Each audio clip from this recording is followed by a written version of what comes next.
I would encourage you when you're setting your goals to not just set sales goals, but to also set expense goals or that budget. Even if you're starting to exceed those revenue goals, really be thoughtful about, do I need this year or can this be a profit year? Some years are a scale year. You're spending as much as you're making. That's okay. Know that. And then the next year, let's really focus on profit. So I think that it's really important to understand that some years are a growth year and you're going to spend a lot more, and some years are profit year, and you've got to have both. All right. Welcome back to Entrepreneur Money Stories. Brandee, thank you so much for coming back on the show. I think you're the second person ever who has returned to the show. So thank you.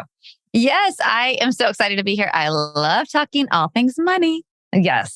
So you were on at the very beginning of our podcast, which is absolutely crazy. I think that's been 2 years, 100 episodes. So I want to ask you this question again, because I think that maybe you'll answer it a little bit differently. What is your mission in the world today? So what's your business and what is your mission? Yeah. So my business, I'm a 16-year wedding planner. So I have a wedding planning company in Orlando, Florida, an amazing team that really runs that at this point.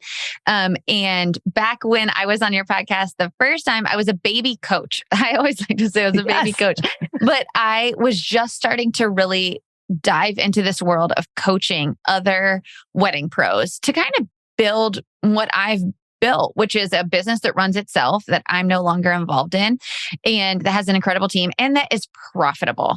And so that's evolved a lot in the last 2 years. And really now my focus and my mission is to help wedding pros to build a profitable business that they actually love. And I say that because in the wedding industry, burnout is almost a badge of honor. It's like the person at the networking event who looks the most exhausted or says, I haven't slept in 3 days. That is not okay. It makes me crazy. And, I got to a point in my business with Blush before I became a coach where I felt like I had to go to networking events and lie, because going to a networking event and saying like, I don't actually have any weddings. My team is killer and we're super profitable. Like nobody wants to actually hear that. It's like they want to hear you say misery loves company. Is that it? Yes. And I'm like, this is a terrible thing for our industry. Here we are like celebrating the happiest days of people's lives and we're fried, burnt out, overwhelmed. We never see our families. We're gone every day. There's no off day. And honestly, most people in the wedding industry aren't paying themselves a salary, and most business owners. And that just broke my heart because I went through it. I mean, I've been in business 16 years. There was a large portion of my time in business where I was paying myself what was left over. We've all been there. Yeah. I mean, it's awful, right? Yes, we've all been there.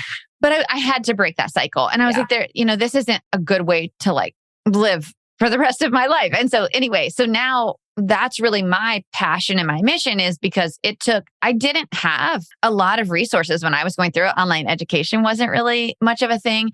And it was the hardest part of growing my business, was figuring out how to go from like a solo person with a bunch of task people, right? A big team, but they all just kind of did tasks, to like now the CEO of my business, where I genuinely am looking at the big picture. I'm coaching my team to actually do the work.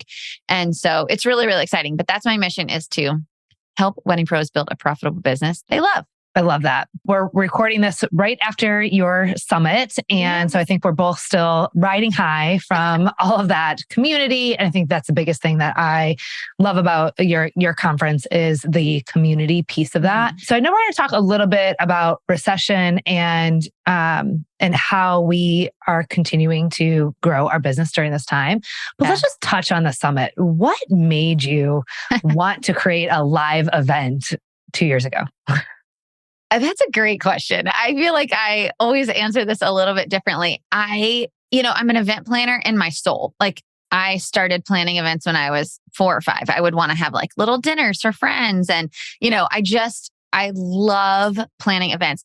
I think that the reason I love events so much is because you can make people feel so important and so seen when the details of an event are intentional and thoughtful. And so even when I'm planning weddings, I'm constantly looking for ways, like we don't need the tallest centerpieces or the most elaborate, draping. It's really about how do the guests of this event come in and know whose wedding it is, and every detail is intentional, and it's specifically about this couple, right? Like almost inside jokes to some degree. That you're trying to just weave into their story, into the wedding. When it came to my coaching, I was like, I love that I can coach online, and it's awesome. However, it doesn't have the same feel as what an in-person event can do. And I kept thinking to myself, if I'm trying to get these wedding pros to step into the role of a CEO in their business, how do we bring them all together and make them actually feel like they're a CEO? So they're coming and they're learning, right? How to really step into that role, what the mindset looks like, sales, financials, team building, all these things.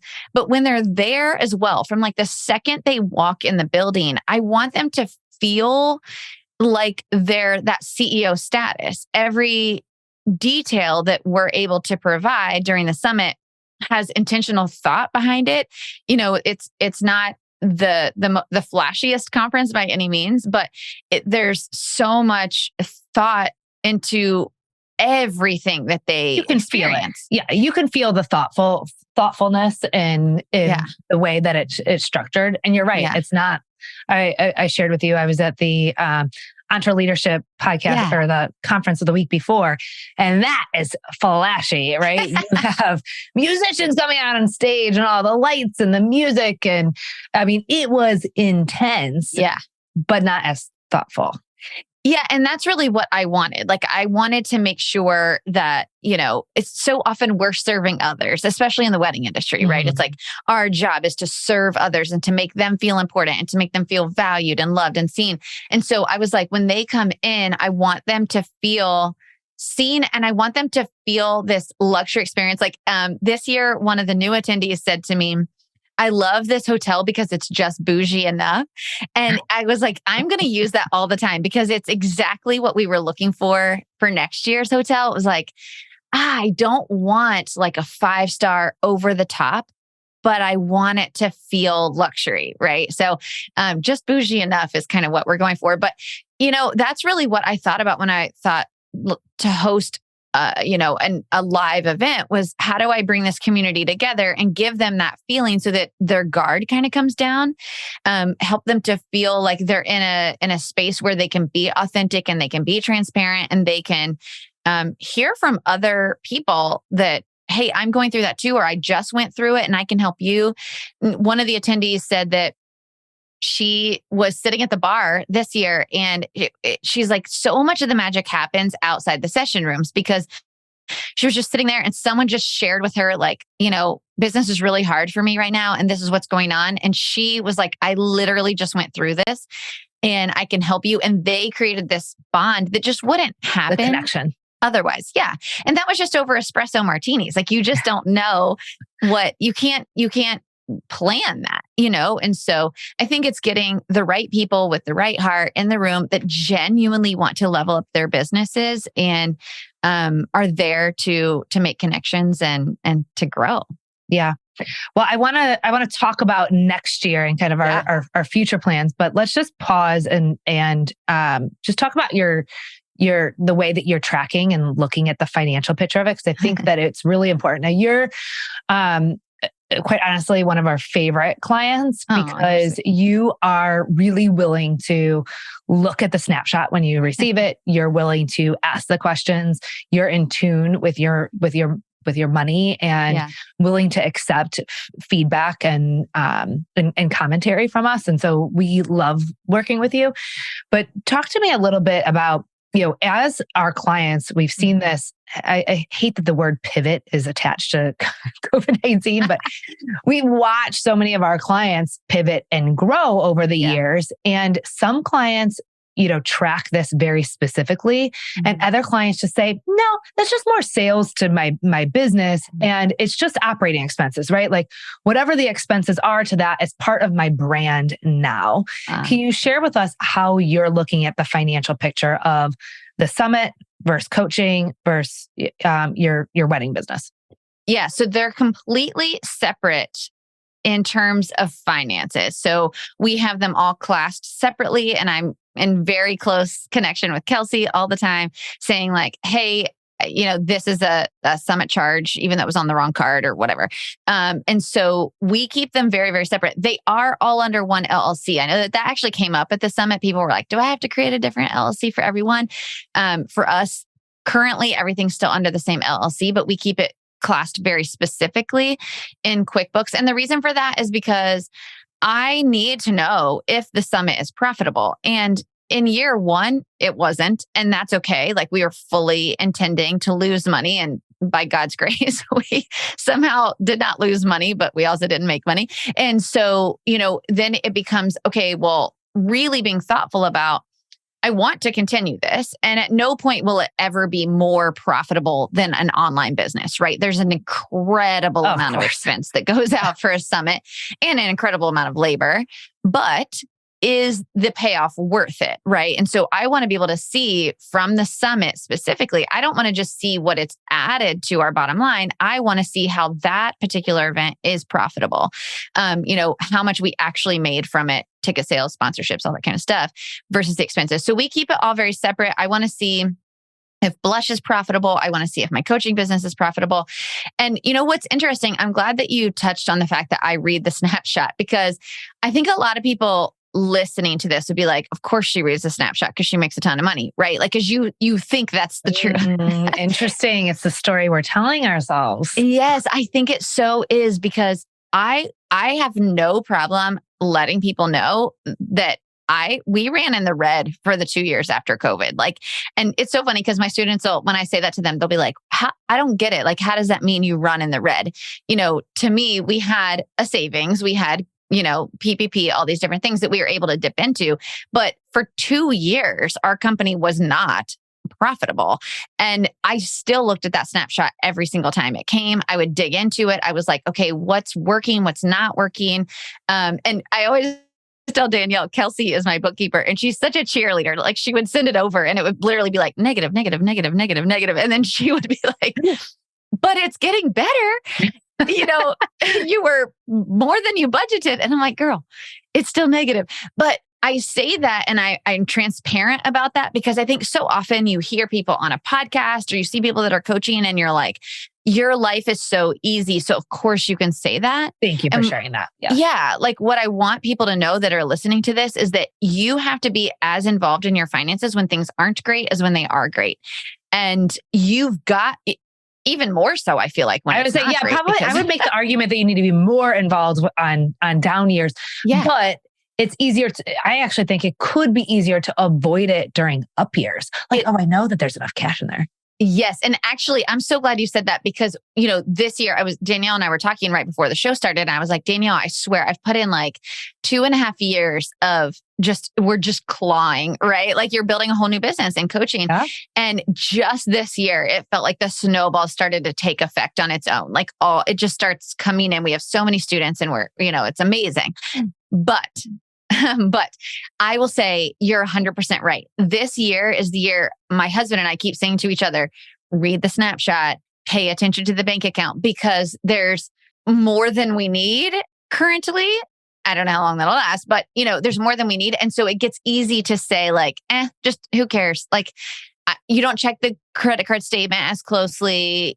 If something gets overcharged, you're just like, whatever. That's not good. You just spend more. You sign up for more. I mean, that's kind of where I've been. Like, as things are better. Yeah. Like, of course I can sign up for that, and of course I want to do it all. I want to sign up for everything. I want to support everyone.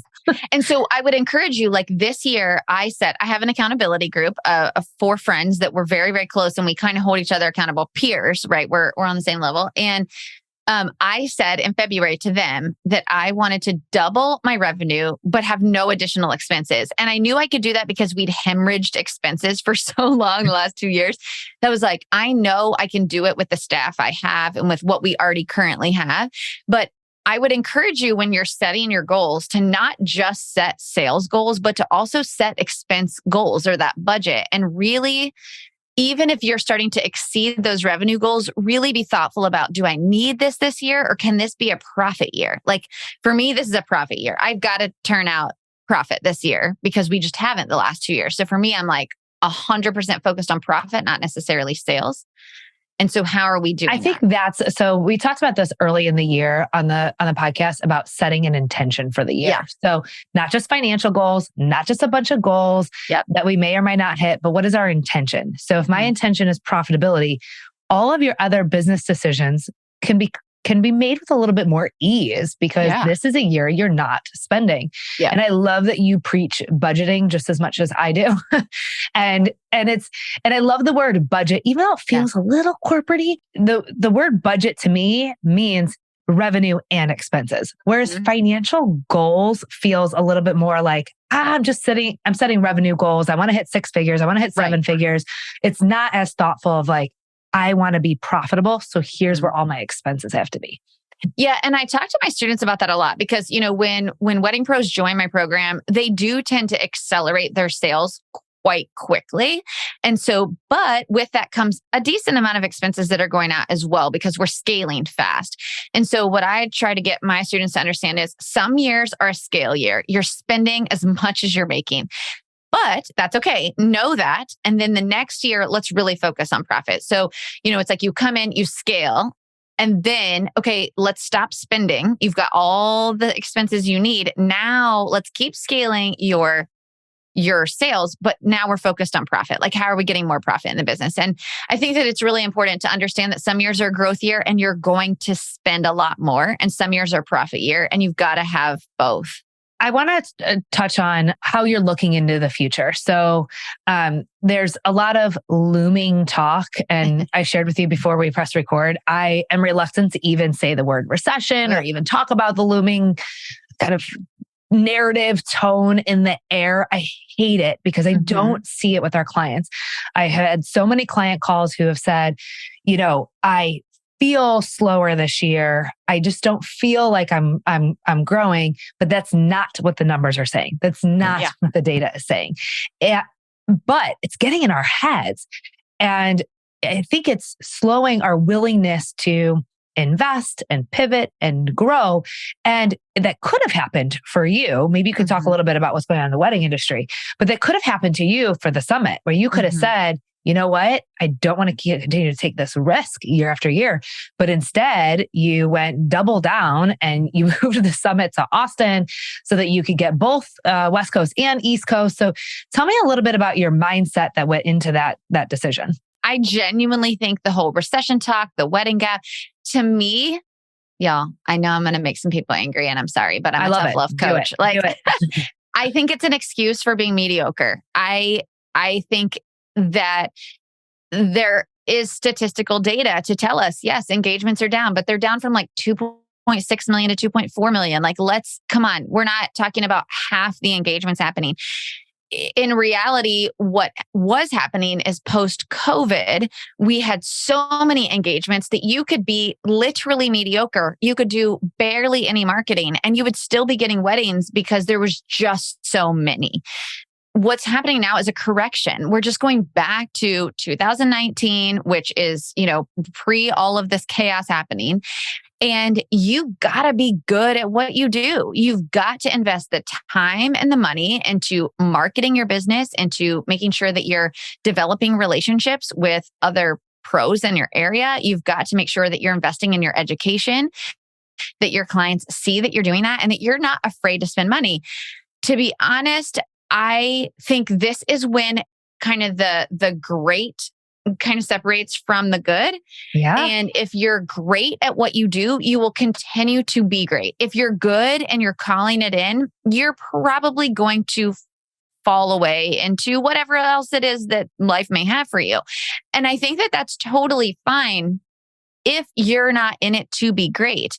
But for those of us who are like, this is my business, this is my livelihood, it's time to double down on your marketing and to invest in yourself and to not give excuse to this wedding gap. At the summit, I actually heard 4 or 5 people talking about the wedding gap. And I was like, y'all, enough. Like, I'm so over it. I can't take it anymore. Blush is having our best year we've ever had in the 16 years we've been in business. And that's because we've doubled down. We kind of rested on our laurels, I'm not going to lie, for a couple of years because we kind of just coasted. And how many years into your business was that? that we started coasting? Yeah. I would say we probably really grinded hard until till right before the pandemic because Okay. I like to grow, right? But the pandemic hit and then it was just like, oh my gosh, I'm tired. And then post pandemic, the leads were just coming in on their own. So we were like, whatever, you know. And to be honest, I really did. I felt it. I sat back and just kind of like let happen whatever was going to happen. But then my husband was like, what are we doing? Like, if we're not growing, then what are you doing here? And I was like, no, you're right. I need to really figure this out. And so we decided to open another market in St. Augustine, which is about an hour and a half away from us. And we've doubled down on that. And so our goal is to grow by $100,000 this year, which is not easy for a company that's already well established to grow that much money.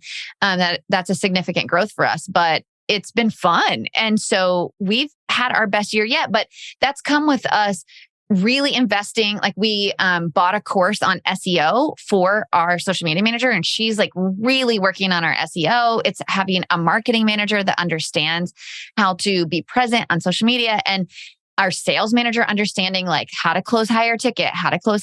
So it's been a lot of investing in our team. And not just investing in you, investing in your team. Like, thank you for saying that too, because I think so often we forget we don't always need all of the investing because you're not going to be doing everything in your business. Your team needs that investment. 100%. And what's really cool about getting like a course, for instance, we bought an SEO course with Sarah Does SEO, who I love. But she, we bought it for our marketing manager to really invest in, because we have so many brands and so many websites, it made more sense to have her learn it and really be able to do it for all of our brands.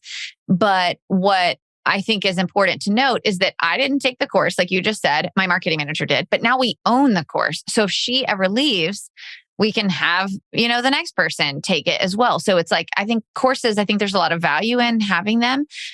We have an Instagram course, a Pinterest course. So as we, bring on new people, I can say, hey, watch this. I think it's really important. It's a great course to get your feet wet. So I think courses are a great thing to invest in.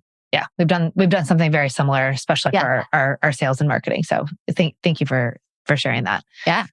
Today's show is brought to you by Kickstart Accounting, Inc. Are you ready to take control of your finances and pave the way to sustainable profit? Look no further than Kickstart Accounting, Inc., your trusted bookkeeping service since 2015. They've worked with thousands of other business owners, so they understand your unique needs. What really actually sets them apart, though, is that they're entrepreneurs themselves, dedicated to entrepreneurs like you. Kickstart Accounting Inc.'s strategic framework empowers you every step of the way. They will start with their safe and secure onboarding process, use their magic to set up QuickBooks, and provide you with their easy-to-read financial snapshot. Don't forget, you'll have a dedicated team to ensure that your financials are accurate and on time. Don't let bookkeeping overwhelm you. Trust the Kickstart Accounting Inc. team today. Visit kickstartaccountinginc.com to book your discovery call and get started. As you look to next year, I know you shared a little bit about how you're investing in Blush. And I did see your post recently about you in St. Augustine. So your social media is working. I see it. Your followers are seeing it. And I think you're really paving the way for us to remember that growth is still possible during this time where we're talking about that type of slowdown. In terms of the summit, were there any other money mindset hurdles that you went through as you decided to move that to Austin and continue to grow that? Yeah, that's a great question. Moving outside of Orlando, the summit's been right down the street from us, forever. And the last 2 years. And so moving it, there was a lot of thought that went into it. I had a lot of people say that just the flight to Orlando from the West Coast, I mean, it's long, it's expensive. And that was a big hurdle. We had no one from the West Coast at the summit at all this year. And so I kind of saw that trending and I was like, okay. Also, we have a huge contingent of students in Texas. So for us, I was like, this kind of makes sense that, a lot of them won't have to travel. There's an incredible amount of additional expense to the tune of many thousands of dollars that we will now incur because we've got to take our whole staff to Austin. Oh, that's right. Yes, yeah. they'll all be traveling. Yeah. So like my assistant, Allie, who's like my right-hand operations manager, her and I will need to go a couple of times as well. We've not even seen the hotel yet. We've got a local planner that we're working with in Austin, and she's amazing. I think she's a Kickstart student as well, Scarlet Rose Events. And they are going to be our planning partner this year. So she's got eyes on the ground for us, but we still have to go. We need to see the space. So we'll have travel several times before the summit. We'll have our whole staff there for a week. And so there's a lot more expense that will go into it, lots of shipping costs and things like that we had to really factor in and say, is this worth it? But we also think we can grow the summit by about 20% by centralizing it. And it's just different, like getting out of the same city and being able to draw in some really fun things from that area. I'm believing that there are people that will continue to invest in their business no matter what, and no matter what the looming recession or whatever is doing. And so does it scare me a little because we've got to hit a certain amount of ticket sales to make it work in Austin? Yes. Of course. But I believe that we've got a really great thing going. We've got incredible speakers and sponsors and a lot of momentum behind it. And I know that we're changing businesses. So to me, changing businesses as in like, I'm not changing my business. We're helping business owners to really grow and change. And so I think for me, I tend to be a huge risk taker though. Like, I'm just like, all right. So that's in your personality. It's in my personality. Yeah. I'm like, if we lose $10,000 or $15,000, at least we'll learn. I don't want to. Tell me about the financial analysis that you did to make this decision, because I think money mindset is two pieces, right? Like, I've been talking a lot about money mindset because I shared with you last year at your summit, I heard a lot of people who are already Kickstart clients who said to me, I love receiving the snapshot and I love knowing you guys are doing the bookkeeping, but I'm still scared to look at it. And I'm like, we got to work on that piece. Yeah. We've been working behind the scenes on creating a whole program to address this money mindset that goes into a lot of these decisions. But there's two pieces. It's money mindset, knowing your risk tolerance. And then there's also having the financial data in front of you so that you can think in facts instead of just your gut. So tell me a little bit about the numbers that you put together in case somebody's like, I have a business decision, but I don't know where to start and looking at the numbers. Yeah. So I just was telling one of my daughters this last night. I repeat all the time, fight fear with facts. Like your mind will be like, love that. Yes. It's like your mind will be a runaway train, right? Like we tell ourselves all these stories.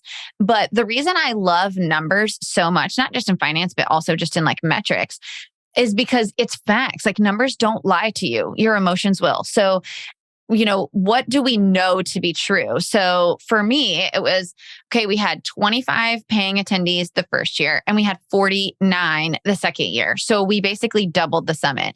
So when we were looking at going to Austin, I was like, okay, I don't know that we'll double that. Like that seems a little excessive, but I think based on those two numbers, we could get 80 people to Austin. And so that's really kind of what we set our goal for Austin is 80 attendees based on that. And then the sponsors that we know and love that we'd love to have come back.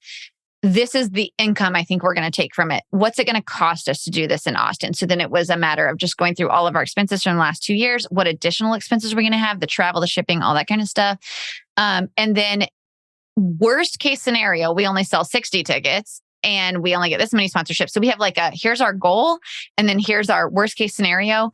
We're still not losing money in the worst case scenario. So to me, it was kind of like, what would be the harm in trying to go outside of Orlando?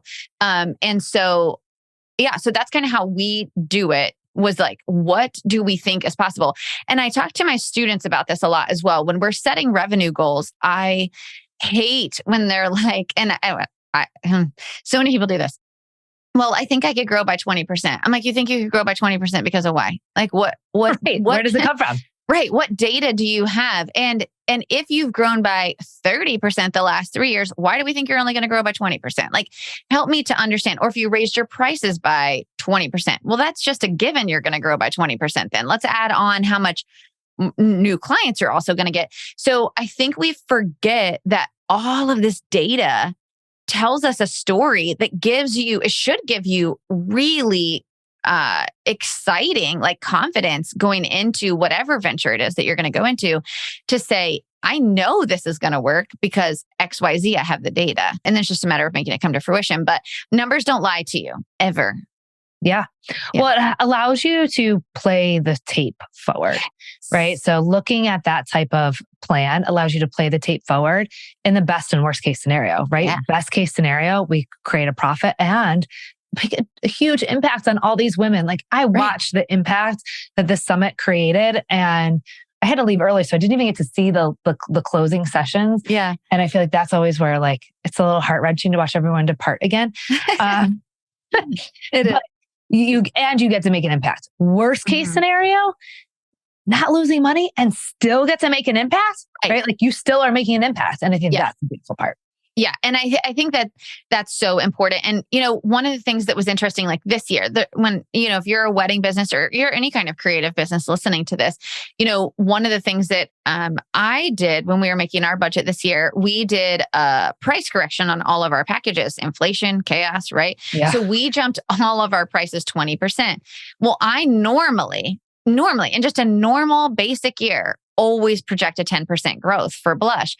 So I was projecting a 10% growth. And then I was like, wait, we raised our prices 20%. Like, why would we only grow up 10%? That doesn't make any sense. So when I was doing our budget this year, really being thoughtful and like, okay, well, we've grown 10% year over year, plus a 20% price increase, plus we're opening St. Augustine. So like all of that data has to really go into, please do not just make a budget and be like, oh, we did 10,000 last year, we'll do 11,000 this year. Like, don't do that. Like really be thoughtful in each month. About, like, what do I think we can do? What's already on the books? One great thing about the wedding industry is people book us so far out. So, yes. You've got a lot of forecast data, which is really, really helpful. So there's so much that numbers can tell you. Please don't ignore your numbers. Any other advice that you would give to a business owner who feels a sense of fear right now, closing out this year, going into next year, and they're scared to reinvest or pivot, grow, maybe purchase that professional development, hire that coach, right? Like get the support in their business because of this undertone. What advice would you give them? I would just say to you to be really thoughtful about your own business. I think so many of us look at all the other businesses around us and try to just like do what they're doing. And that's just, don't do that, especially right now.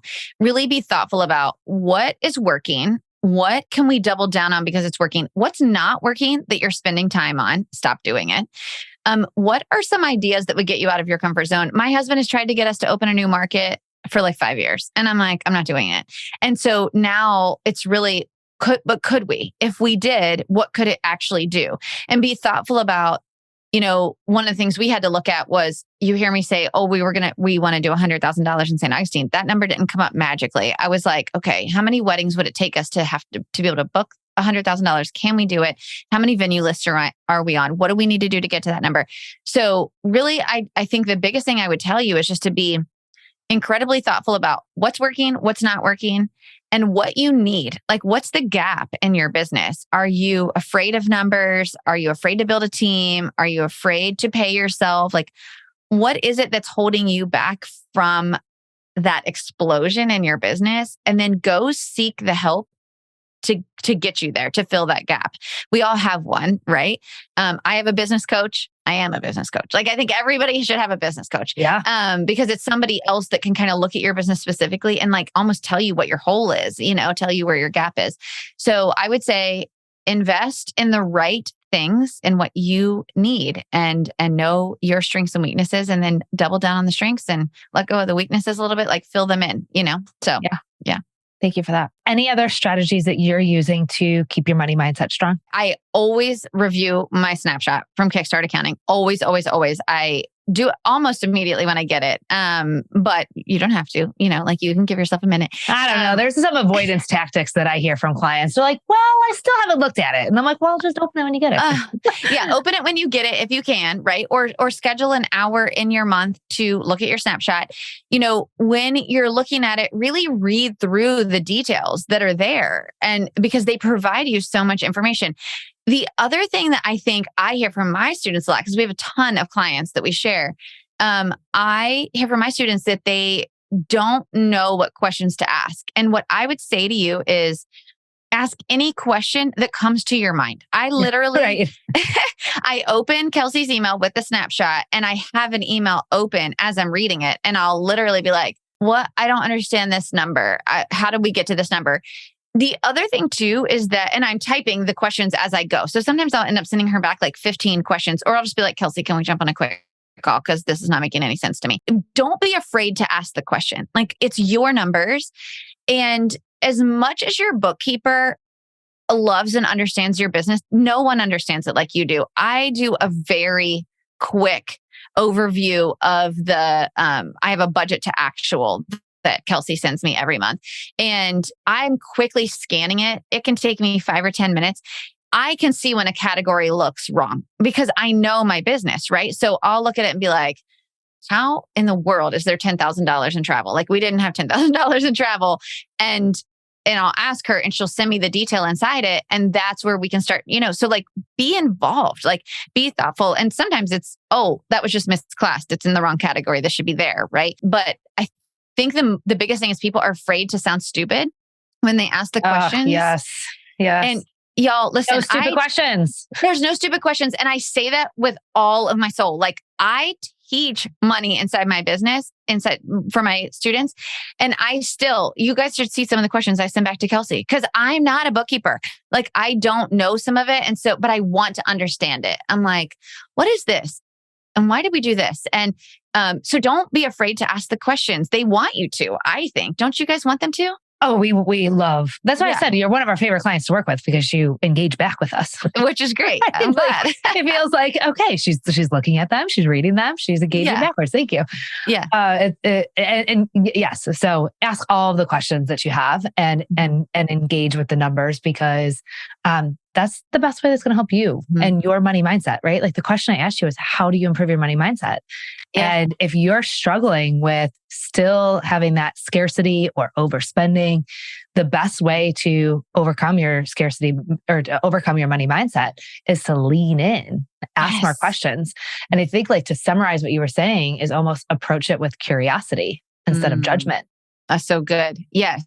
Don't be judgmental on yourself. Like, want to understand the numbers. And, like I said, the numbers tell you a story. And so, you can feel like, oh, I feel like my leads are down, or I feel like my sales are down.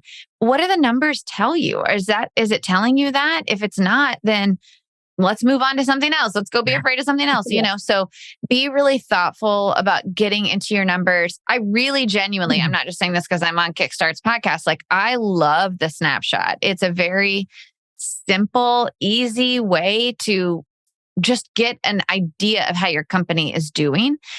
So read it, be involved in it. I am proud of us because I think we did our part, a small part of changing the conversation and the narrative around if there is or isn't a recession, and how we can be contributing back to the world during this time. And I don't think that it means running and hiding or being scared of the stats and the headlines. It is leaning into our business and grow with intention. I love it. Absolutely. Grow with intention. That's so good. It's if you decide like this is going to be your year to do X, Y, and Z, set really attainable goals and go freaking get them. Like, go get the goals. Don't try to set some elusive goal that means nothing to you. Really be thoughtful about it and then go get it. Like, go do it. Yeah. All right, Brandee, thank you so much for being back on Entrepreneur Money Stories. Bye, guys. Thanks for having me.